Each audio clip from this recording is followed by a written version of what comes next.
I press my forehead against the kitchen window, watching the 16th nanny flee down the driveway, her designer bag bouncing against her hip. She doesn't look back. They never do. That's a record, Marcus says behind me. 47 minutes, I don't turn around.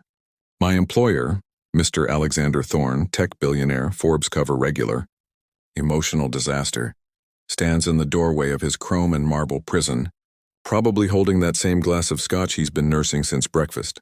The agency won't send anyone else, he continues. His voice carries that particular exhaustion of someone who stopped expecting things to work out. They've blacklisted us. Good, I think. Those women with their child psychology degrees and their pitying smiles never understood. They saw a broken boy who needed fixing. They didn't see Ethan. I finally turn. Marcus looks worse than yesterday. Hair uncombed, shirt wrinkled. That hollow look behind his eyes like he's watching his life through bulletproof glass. He's been that way since Caroline died. 2 years of watching him fade while scrubbing his floors. I'll do it, I hear myself say. His eyebrows lift. Simone, you're the housekeeper. I know what I am. I cross my arms, meeting his gaze. I'm also the only person in this house who doesn't flinch when Ethan screams. It's true. The boy's 7-year-old rage doesn't scare me. I grew up with 4 brothers in Detroit, learned early that anger is just fear wearing a mask. These nannies, with their gentle voices and behavioral charts, they treated Ethan like a problem to solve.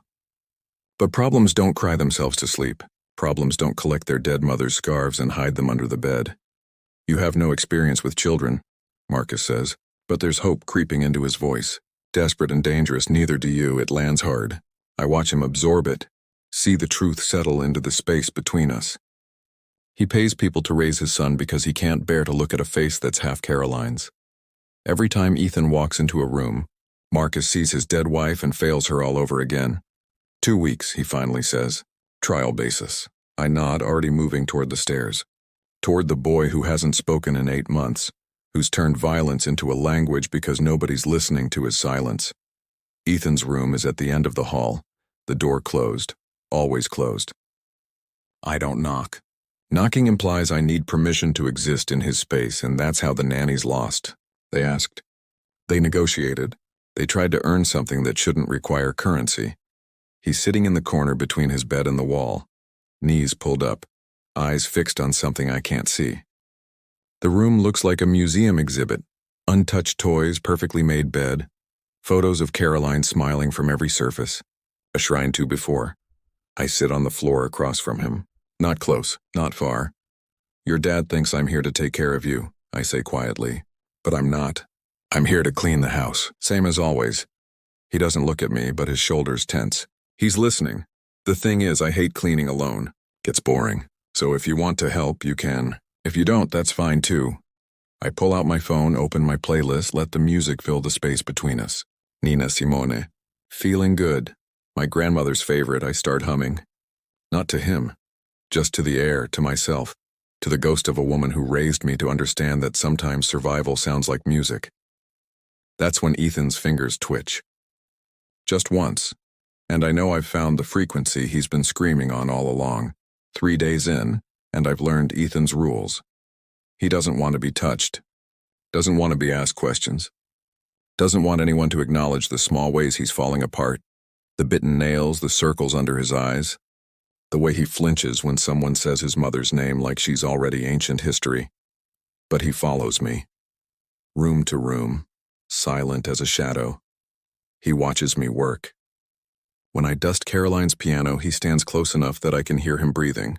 When I fold laundry in the sitting room, he sits on the stairs, fingers tracing patterns on the banister. When I'm in the kitchen, he appears in the doorway like he's testing whether I'll disappear if he looks away. I don't acknowledge it. Don't make it weird with attention. Marcus notices, though. I catch him watching us from his office, face pressed against the glass like he's witnessing something miraculous. It makes my skin crawl, that desperate hope. He wants me to fix his son so he doesn't have to feel like he's failing. Wants me to be the magic black woman who heals white trauma with wisdom and maternal instinct. But I'm not here to absolve anyone's guilt. On Thursday, I'm making cornbread, my grandmother's recipe, the one that smells like every good memory I've got, when Ethan walks into the kitchen and stops. Really stops. His whole body goes still. Your mom used to make this? He asks. First words in 8 months, and they're not about his mother. They're about mine. I keep my hands moving, folding butter into flour. My grandmother, she died when I was 12. He moves closer, close enough to see the scars on my knuckles from when I punched through a window the night she passed.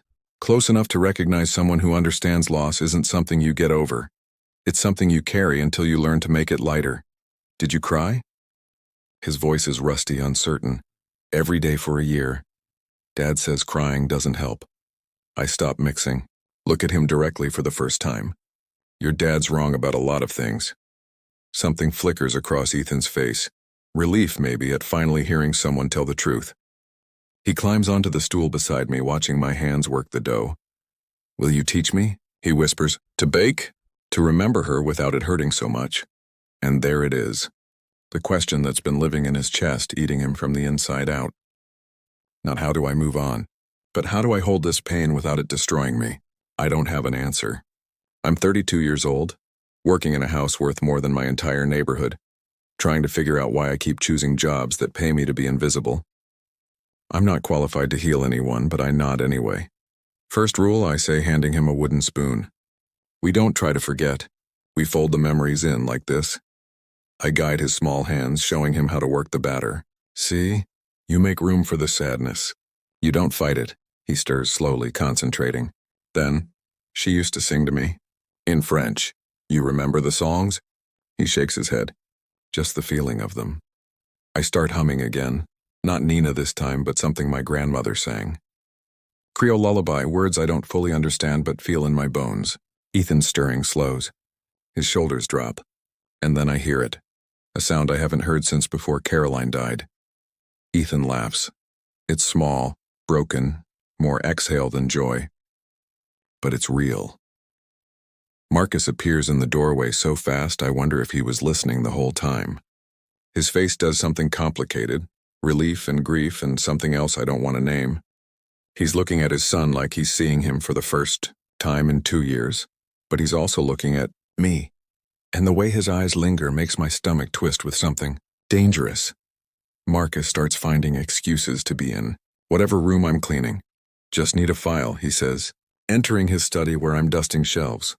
Conference call, he explains, setting up his laptop in the dining room where I'm polishing silver. Checking on things, he murmurs, leaning against the kitchen counter while I prep dinner and Ethan helps.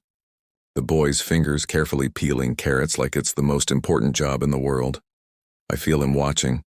Not the creepy way some employers watch, calculating how much they're paying per scrubbed toilet. This is different, hungry. Like he's trying to understand how I made his son laugh. How I walk through his house without flinching at the wealth. How I exist in spaces that weren't designed for me without apologizing for taking up air. It pisses me off, that look. Like I'm fascinating. Like I'm a puzzle. You're hovering, I say on Friday evening. Not looking up from the onions I'm dicing. I'm observing. That's what white people call hovering. I slide the onions into the pan, hear them hiss. You want something? Ask. Ethan giggles from his seat. He's gotten bolder this week. Talking more, sleeping better, drawing pictures that don't all end in black scribbles. Yesterday he drew me and him in the kitchen, and I'm trying not to feel the weight of that trust. Marcus runs a hand through his hair. He does that when he's nervous. I've cataloged all his tells. The jaw clench when he's angry. The way he grips his glass when he's thinking about Caroline. The slight softening around his eyes when Ethan does something that reminds him there's still good in the world. Have dinner with us, he says. At the table, I freeze. I eat after you. That's a rule you made, not me. It's a boundary. There's a difference. Ethan looks between us, reading the tension. Please, Simone. And fuck, that's not fair. Using the kid. I plate the chicken, roasted vegetables, the cornbread Ethan helped make. Set 3 places at the massive dining table that usually seats 12. It feels wrong, intimate, like I'm crossing a line that exists for good reasons.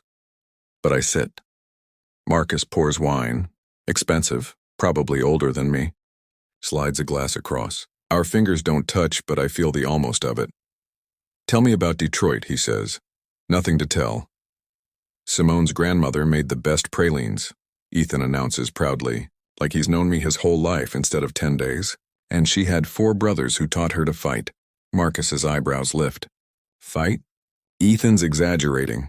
I cut into my chicken with more force than necessary. My brothers were idiots. I learned to defend myself. From what? I meet his eyes. People who thought they owned things they didn't. The temperature drops. Marcus leans back, studying me, and I can see him processing.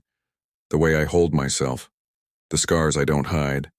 The fact that I work in his house but don't work for him. Not really. Not in the way he's used to. You don't like me, he says quietly. I don't know you. But you're judging me anyway. You're judging me too. I set down my fork, wondering how the housekeeper fixed what 16 trained professionals couldn't. Wondering if I'm qualified or just convenient. Wondering if I'm too attached or not attached enough, or if you can trust the black woman alone with your white son.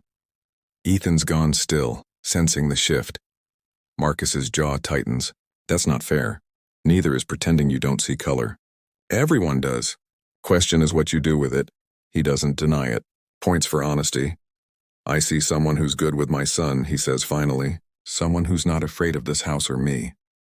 Someone who... He stops. Recalibrates. Someone I'd like to know better. There it is. The thing that's been building since I found Ethan's frequency. I'm your employee, I say. You're a person.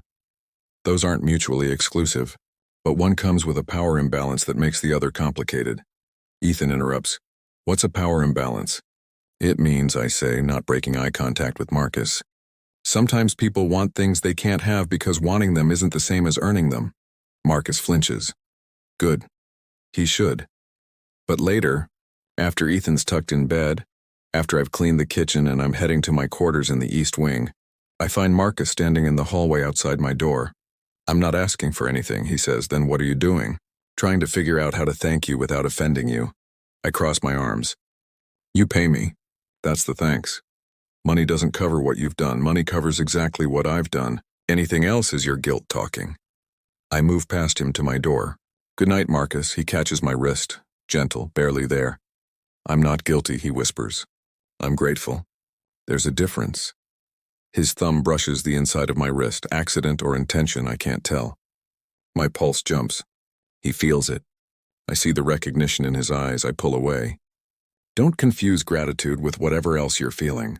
It ends badly for people like me. What if I'm feeling something else entirely?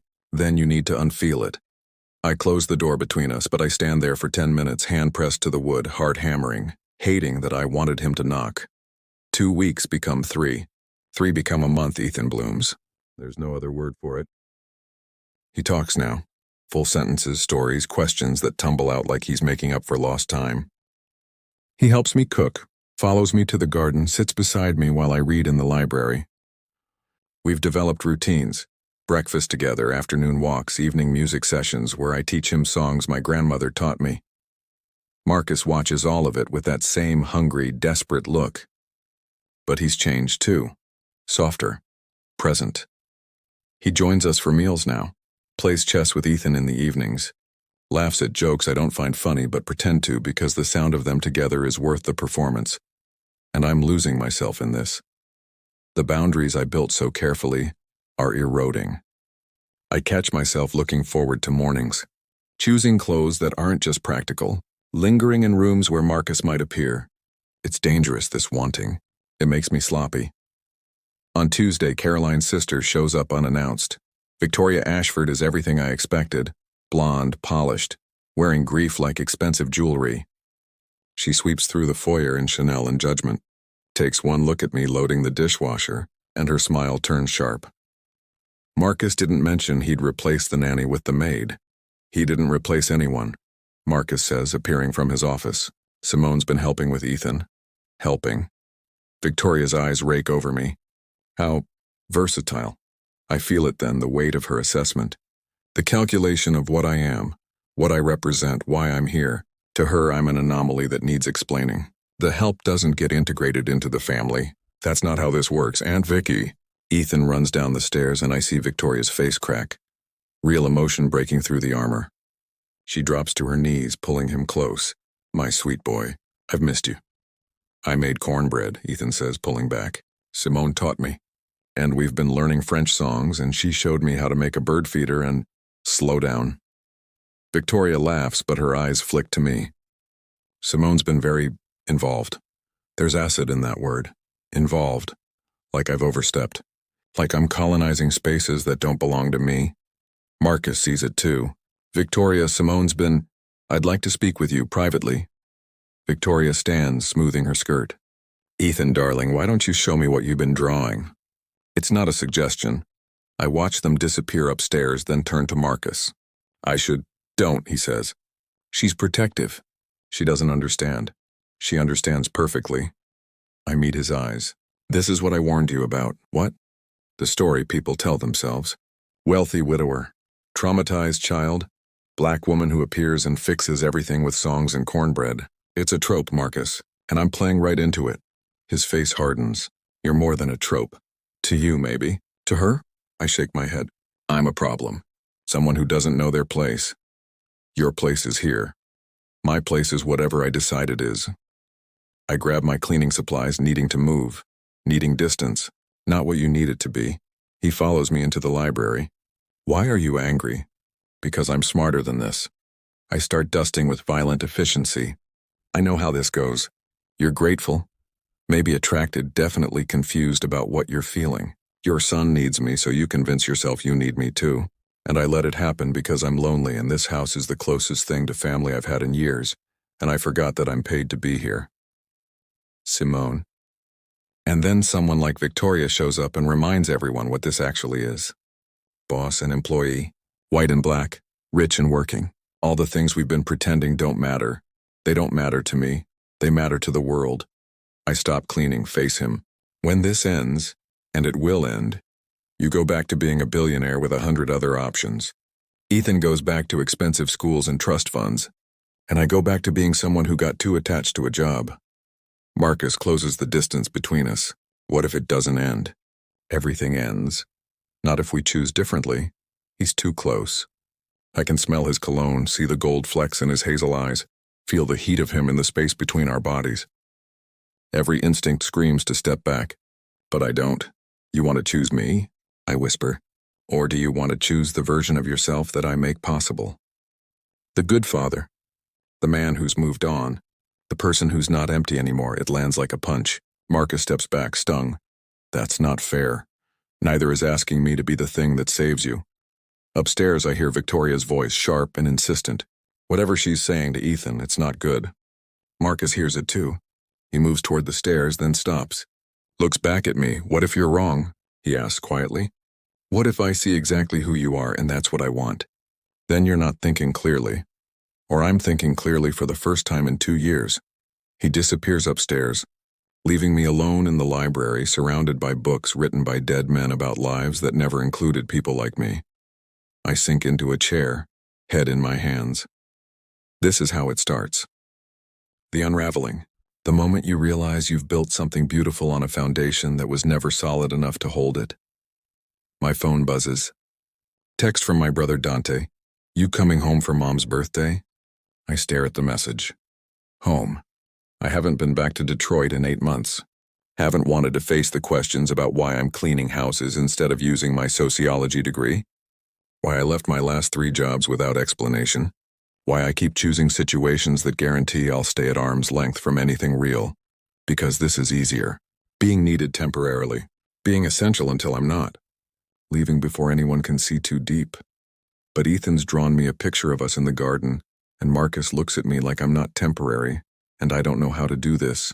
The staying. Victoria leaves after an hour, but the damage is done. I find Ethan in his room, crying into his pillow. He won't tell me what she said, but I can guess. Questions about propriety, concerns about attachment, warnings about getting too close to staff. The careful, poisonous language of people protecting class boundaries. She said you might leave, Ethan finally whispers. Like Mom did. My heart breaks. Your mom didn't leave you, sweetheart, she died. That's different. But you could leave, I could lie. Should lie. But I'm so fucking tired of lies. Yes, I say quietly. I could. He looks at me with Caroline's blue eyes, and I see the moment he understands nothing is permanent. Not love, not safety, not the person singing French lullabies in the kitchen. I've just confirmed his worst fear. But I'm still here now. I add quickly. Right now I'm here. Right now isn't enough. God, when did 7-year-olds get so wise? Marcus finds us an hour later. Ethan's asleep in my lap, face swollen from crying. I've been sitting here frozen, afraid to move, afraid to stay, afraid of every choice because they all seem like the wrong one. Victoria wants to take him, Marcus says, for a while. She thinks he needs stability. Stability? I laugh bitterly. He's finally stable. She means the right kind of stability. The kind that doesn't involve, he stops, say it. The help raising her nephew. There it is. The truth under all the politeness, so what are you going to do? I ask. He sits beside us, careful not to wake Ethan. I don't know. Yes, you do. I shift Ethan gently, laying him on the bed, pulling the blanket up. You know exactly what you're going to do. You're going to choose what protects you legally, socially, financially, because that's how people like you survive. People like me. People who have something to lose. I stand, needing air, needing out.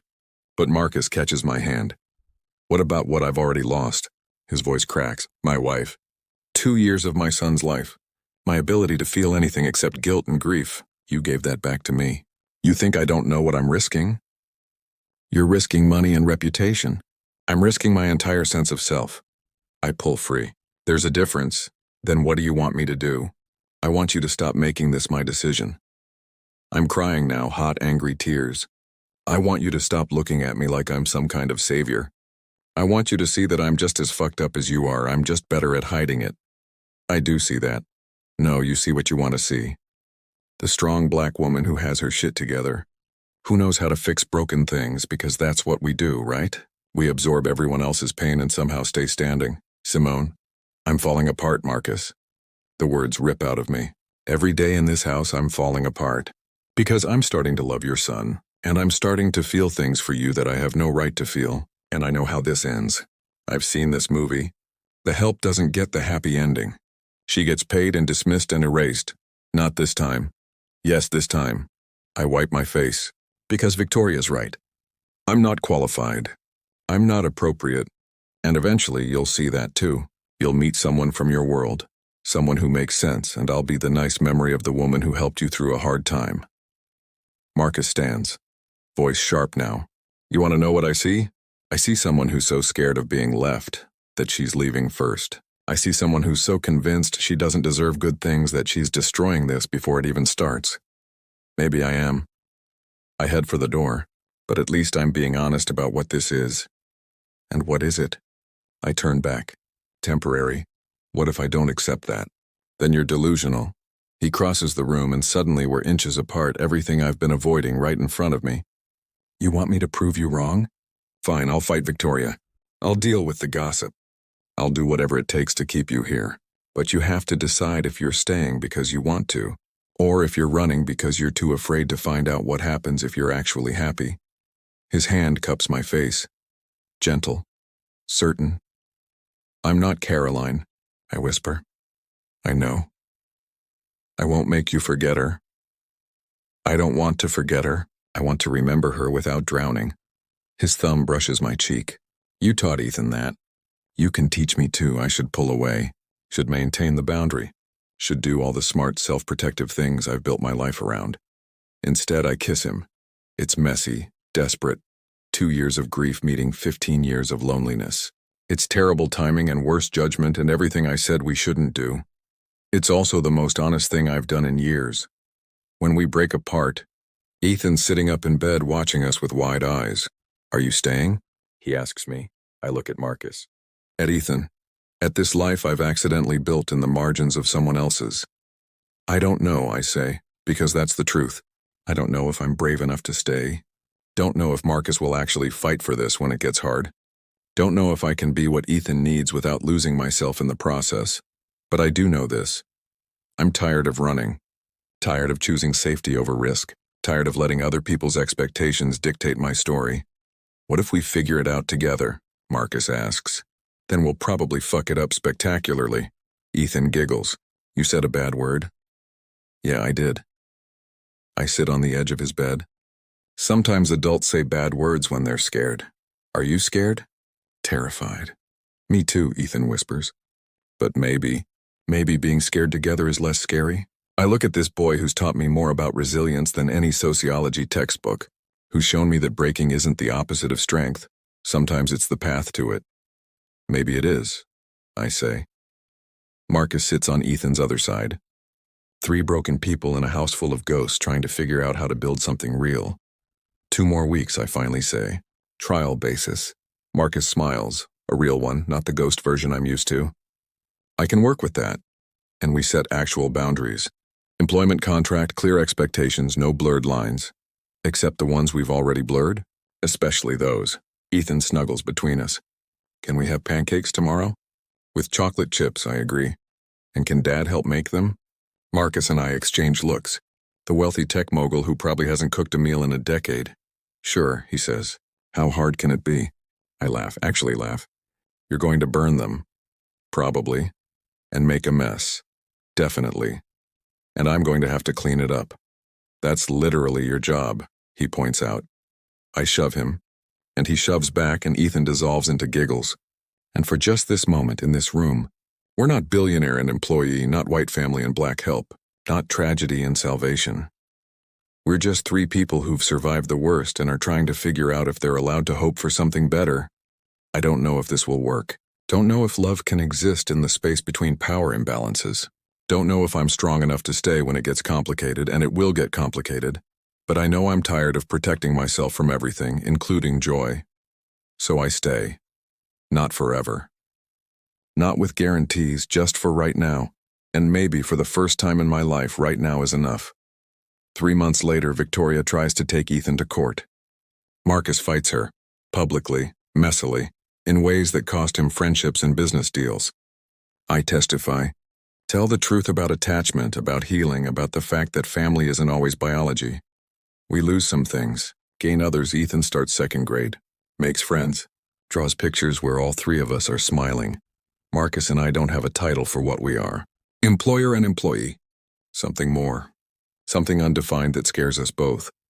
But every morning we make breakfast together, burn the pancakes, try again, and in the trying we build something that looks like home.